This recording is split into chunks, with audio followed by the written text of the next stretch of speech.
যে নতুন জঙ্গি গোষ্ঠী বাংলাদেশের শাহাদাত জঙ্গি গোষ্ঠী বাংলাদেশের এই শাহাদাত মডিউল সেটা কিভাবে কাজ করতো সেটা আপনাদের যেরকম আমরা দেখালাম, এরই পাশাপাশি যেটা বলা হচ্ছে যে এখানের যে আমির চাই অর্থাৎ এই হাবিবুল্লাহ কলেজ ছাত্র, কিন্তু তার এইভাবে জঙ্গি গোষ্ঠী শাহাদাতের সঙ্গে যুক্ত হওয়া খুব স্বাভাবিকভাবেই তার পাড়া প্রতিবেশী তার কলেজ কর্তৃপক্ষ তারা খুবই অবাক, এই বিষয়ে সন্দেহ নেই।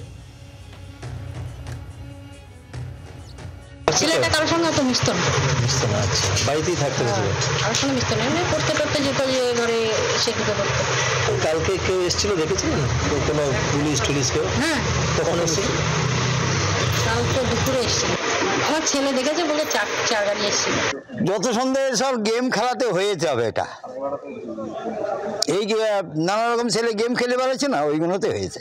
বলছে জঙ্গি না কি পাওয়া গেছে এইসব বলছে, এইগুলো তাছাড়া তো অন্য কিছুই না। হ্যাঁ, সে তো 100 বার এর দুর্ঘটনা যদি কোনো ঘটে তাহলে ভয় লাগবে না।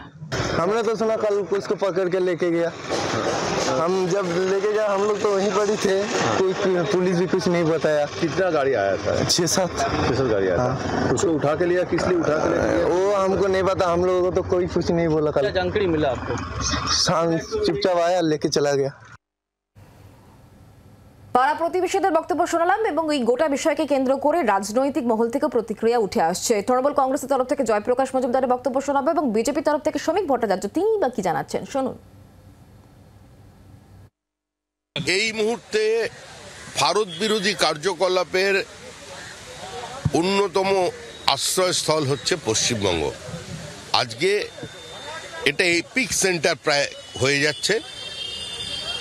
বাংলাদেশ বর্ডার সিকিউরড হয়ে যাবার পরে নেপাল ভুটান দিয়ে কুচবিহার হয়ে বিভিন্ন জায়গায় জঙ্গিরা পৌঁছচ্ছে।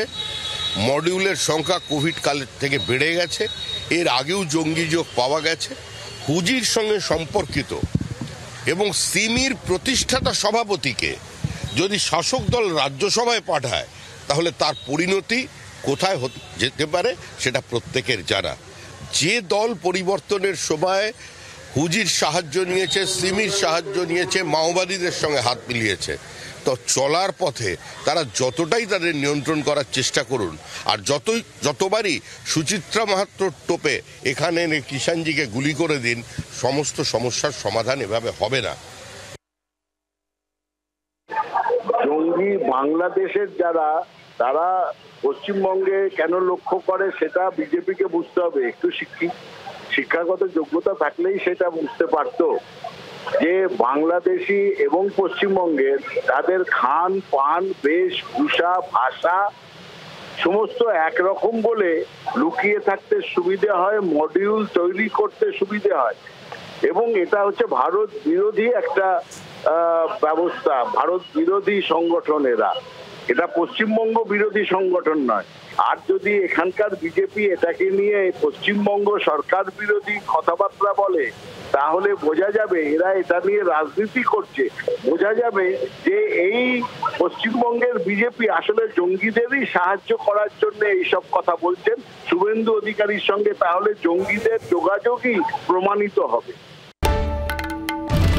বাংলার আওয়াজ, বাঙালির আবেগ, জি 24 ঘন্টা।